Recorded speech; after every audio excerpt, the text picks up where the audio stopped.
Bora lá, pessoal, começar aqui nossas aulas de enfermagem na clínica médica, tá? Enfermagem na clínica. E aí, o que que acontece? Eu separei aqui, ó, essa aula de vocês, ela vai acontecer diretamente, eu estou gravando a aula de vocês diretamente da apostila. Essa apostila aqui que vai estar sendo enviada para vocês, tá? Enfermagem na clínica médica, disponível em vocês, certo? E isso aqui que eu marquei de amarelo, aqui, ó, esse aqui é todo o sumário de todo o conteúdo, tá? E eu marquei algumas coisinhas aqui de amarelo. Aqui, ó. O que eu marquei de amarelo que vai ser assunto da prova, certo? Vai ser o assunto da prova de vocês, tá? Nessas gravações. Vai ter os encontros também, vai ter os encontros pelo Zoom e vamos estar discutindo mais algumas coisas, tá? Então, o que que acontece? Bora lá. Deixa eu subir aqui. Então, o que está de amarelo aqui no sumário, eu vou enviar essa apostila. Vou enviar essa apostila já com tudo riscado, certo? O que eu marquei de amarelo, que é o que vocês vão ter que estudar nessas aulas gravadas, é o que vocês vão ter que estudar para a prova, tá? É o que está aqui de amarelo. Então, vamos voltar, então vamos descer aqui, vamos começar, tá? Pela insuficiência, eu marquei os pontos mais importantes, só que vocês podem estar estudando, verdade, quase espirro aqui, então vocês podem estar estudando toda essa apostila, outros assuntos, outros temas. Nas aulas pelo Zoom, ó, olha só, pessoal, até voltarmos, e assim, a coordenadora Leila, a professora Leila está vendo essa questão de voltarmos logo, logo ao presencial. Então, até conseguirmos voltar, né, as aulas, quando tudo voltar presencial, vai melhorar um pouco? Vai melhorar, com certeza, certo? E muito, tá? Mas essas aulas gravadas por aqui, principalmente pelo Zoom, as aulas online pelo Zoom, são muito boas também e simulam em muito o presencial. Quando voltar no presencial, vamos dar uma revisada. Perdão, perdão, faz hora que eu tô com vontade de espirrar. Então, assim, quando voltar ao presencial, vamos revisar em muito mais temas essa questão aqui dos assuntos, tá certo? Então, essa apostila aqui, mais uma vez, vai ser a apostila que vai estar sendo enviada para vocês, tá? Vai ser a apostila que vai estar sendo enviada para vocês estudarem. E o primeiro conteúdo aqui, de acordo com o sumário lá, vai ser insuficiência cardíaca congestiva. Então, vou marcar o tema aqui, né? E aí nós vamos estudar o que é essa insuficiência cardíaca congestiva. Vocês estudaram lá na anatomia e fisiologia humana, a qual vocês vão fazer prova ainda, ou se já não fizeram, né? Vou passar a prova ainda para a coordenadora Leila, tá? Tá? Não sei quando é que essa aula vai estar sendo postada lá na plataforma para vocês assistirem, tá? Mas vocês assistiram as aulas de anatomia e fisiologia humana e viram a parte de anatomia e fisiologia cardiovascular. Então, vamos entrar nessa questão de clínica, né? Da enfermagem na clínica médica, tá? Então, vamos lá. Insuficiência cardíaca congestiva. O que é essa insuficiência? O próprio nome ele já prediz para você o que é. É uma incapacidade cardíaca de bombear todo o sangue, de bombear o sangue suficiente para cumprir suas necessidades. Qual a função primordial, a função mais importante do sangue? Qual é? De fazer o transporte de oxigênio e de nutrientes por todo o nosso organismo, certo? Então, a insuficiência cardíaca é uma deficiência, incapacidade de fazer isso aí, tá certo? Depois, nós vamos aqui para as causas. As causas, quais são as causas que vão deflagrar, que vão causar essa insuficiência cardíaca congestiva? Olha só, um ponto aqui muito importante que eu vou riscar aqui para vocês, é isso aqui, gente, ó.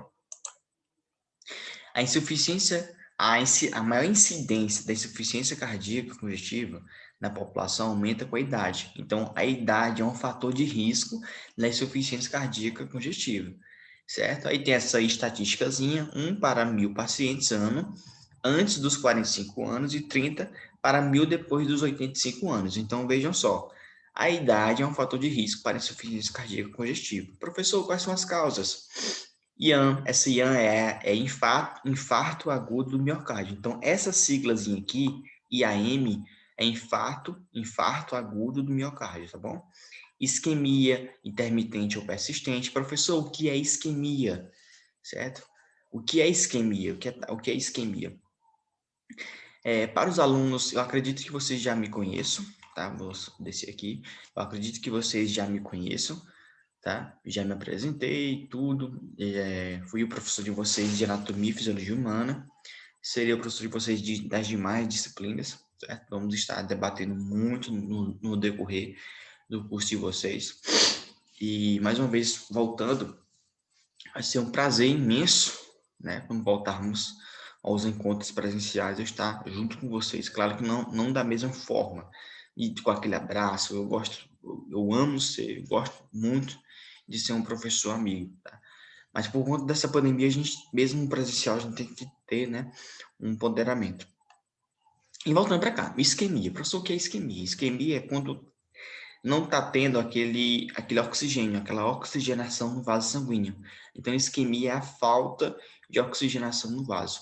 Choque, hipertensão arterial crônica, que a hipertensão aumenta a pressão vascular, valvulopatia obstrutiva, valvulopatia regurgitante, distúrbio genético, agentes tóxico-medicamentosos, idiopatia. Isso aqui tudo vou estar falando de maneira mais profunda, específica, depois. Taquicardia. Professor, o que é taquicardia? O bombeamento do coração de maneira acelerada. O coração está batendo bem mais forte. Gestação e doença de Chagas. Professor, por que doença de Chagas? Porque doença de Chagas, um dos órgãos afetados, o mais afetado, assim, é o coração. Então, ele vai crescer em demasia. E aí, outro ponto que eu vou circular para vocês focarem aqui é quando suspeitar, né? Pessoal, é o seguinte, é que nem AVC, certo? É como AVC.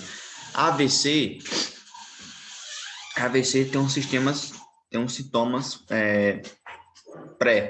tem uns pré-sintomas que vão surgir aí quando o paciente vier ter esse tipo de distúrbio, de problema.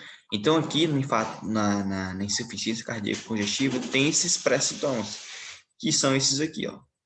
Tá, anotando aqui, circulando aqui, ó. Então, esse aqui de amarelo que eu botei aqui são os pré-sintomas, tá? Que vão estar dando início aí na insuficiência cardíaca congestiva. Você já pode estar vendo. Você aqui, observando e tendo mais atenção nessa questão aqui, ó, desses sintomas clássicos aqui, como dispneia. O que é dispneia? Dificuldade respiratória, taquicardia, bombeamento do coração muito forte, intolerância e esforços, batimento de jugular, da veia jugular, certo? Edema pulmonar, extravasamento pulmonar, da membrana pulmonar, né? Então, atenção nisso aí. Aí ele fala aqui um pouco desses sintomas, certo? Que eu já falei aqui para vocês, eu já mencionei, mas eu vou estar circulando tudo para vocês olharem com mais calma. Ó, essa questão aqui também é muito importante, ó. Deixa eu anotar aqui para vocês. Essa questão da queixa da fadiga, né? Queixa de fadiga, irritabilidade é frequente, podendo haver alteração da memória e da atenção. O paciente agudamente descompensado geralmente está inquieto, dispneico, pálido e sudorético. Isso na questão dos pré-sintomas lá para a insuficiência cardíaca congestiva. Professor, o que esse parágrafozinho que você grifou quer dizer? Isso aqui é um pré-sintoma clássico, certo? De um paciente que está passando por uma quase insuficiência cardíaca congestiva. Então, esse tipo de distúrbio, certo? O paciente, a pessoa sente os pré-sintomas. Então, se ele for atendido, se ele for ter um atendimento médico de urgência, ele vai conseguir sobreviver e não vai ter tanto sequelas, tá? E aí, outro ponto que eu vou grifar, outro item que eu vou grifar aqui para vocês, essa aqui.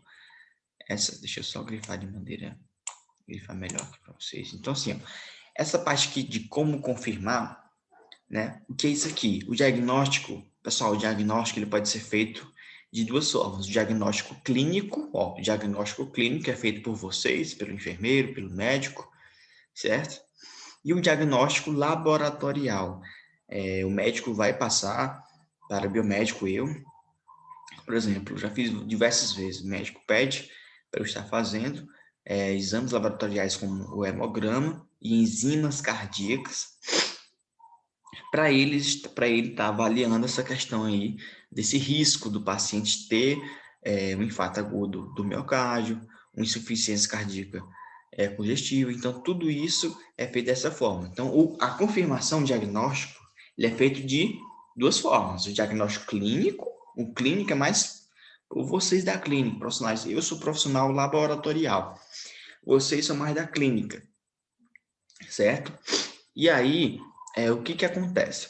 O biomédico, certo? Ele é um profissional mais de laboratório, clínica e laboratório, mas ele tem uma vivência de clínica médica, certo? Só que é a clínica médica laboratorial. O que a gente estuda, eu professor de vocês, biomédico, o que eu estudo o que eu trabalho com a clínica médica laboratorial, tá? E vocês é só com a clínica médica.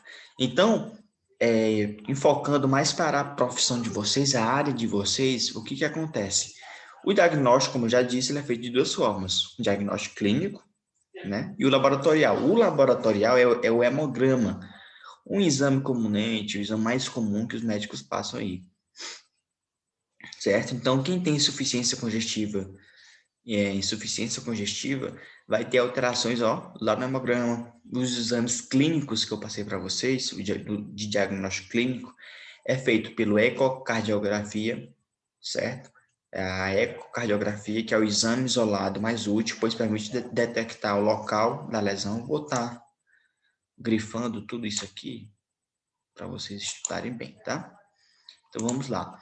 Que a ecografia, ela vai descobrir o local da lesão, tá? Tem os de raio-x, tá?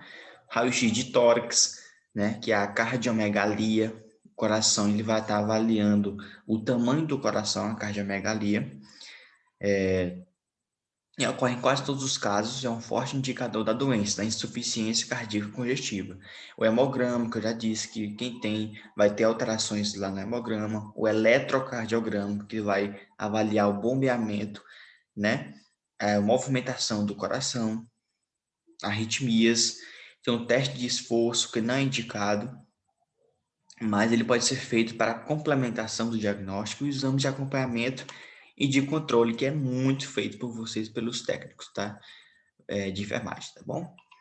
E as formas de tratamento, vou grifar esse item aqui também, do assunto de insuficiência cardíaca congestiva, né? Temos aqui, a gente tem algumas medidas que servem que são as medidas de prevenção ou medidas profiláticas, tá? Medidas profiláticas, medidas de prevenção.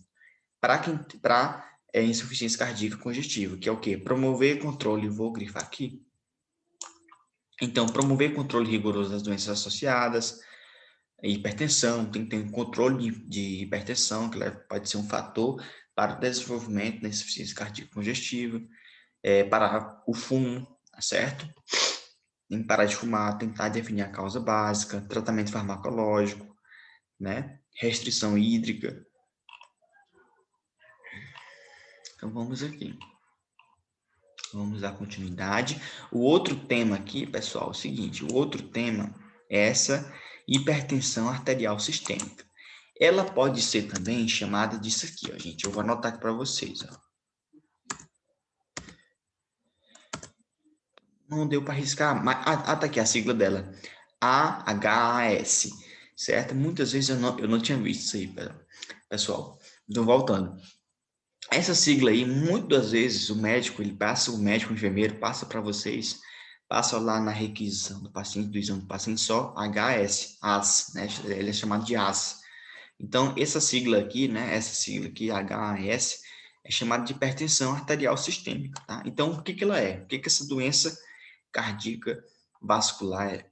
Ela é hipertensão arterial, é uma doença que ela vai ter um aumento da pressão, certo? Quem tem pressão alta vai ter essa hipertensão arterial, certo? Ela é definida pelo aumento da pressão acima de 135 miligramas por mercúrio, de pressão sistólica. Pressão sistólica é aquela pressão Eu falei lá nas aulas de anatomia de sístole e diástole, certo? A sístole é quando o movimento faz uma contração. Veja só, presta atenção, gente, tá? Então, a sístole é a contração do coração e a diástole é o relaxamento do coração. Então, voltando. A hipertensão arterial sistêmica é quando há um aumento da pressão arterial acima de 135 miligramas por decilitro, a pressão sistólica, e de 85 miligramas por decilitro, não, miligramas por mercúrio, que é essas aqui, mmHg, para pressão sistólica, e de 85 mmHg, milímetros por mercúrio, para pressão diastólica, tá?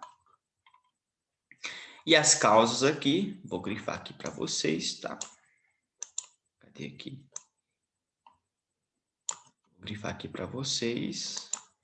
As principais causas, né, para a hipertensão arterial sistêmica são a alimentação muito gordurosa, sal, obesidade, tabagismo, alcoolismo, drogas, idade avançada, pode ser um cofator aí, pobreza pela escassez de alimentação, certo? Ou então alimentação muito errada, infarto agudo do miocárdio, certo? AVE, acidente vascular isquêmico e diabético, tá bom? Quando suspeitar, daquela mesma lógica que eu já tinha dito para vocês, tem aqueles pré-sintomas, certo? Que são esses aqui, cadê aqui? Ó, vou grifar aqui para vocês, tá? Então, são esses aqui, ó, normalmente associados com a hipertensão, são uma cefaleia imensa, epístases, zumbizos, alterações visuais. Gente, os principais sintomas para a hipertensão arterial sistêmica são alterações visuais e as palpitações, tá certo?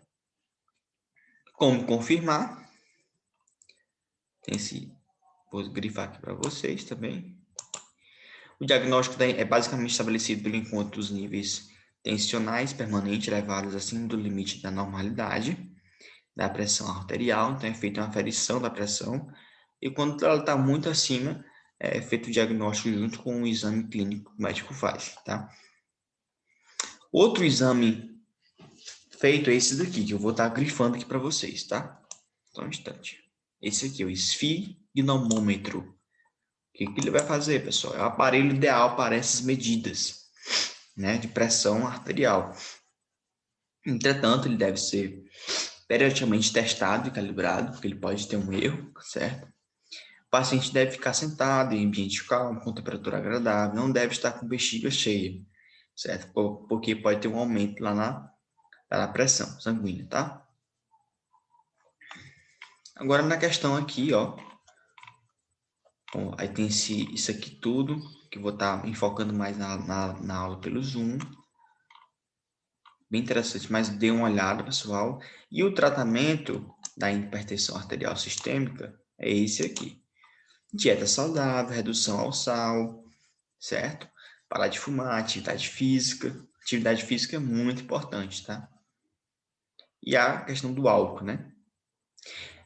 Na questão dos medicamentos, na farmacologia, tem os tiazídicos, os diuréticos, os beta-bloqueadores, certo? Inibidores da ECA, que vão estar ajudando aí nessa questão de um paciente que tem hipertensão arterial sistêmica, tá?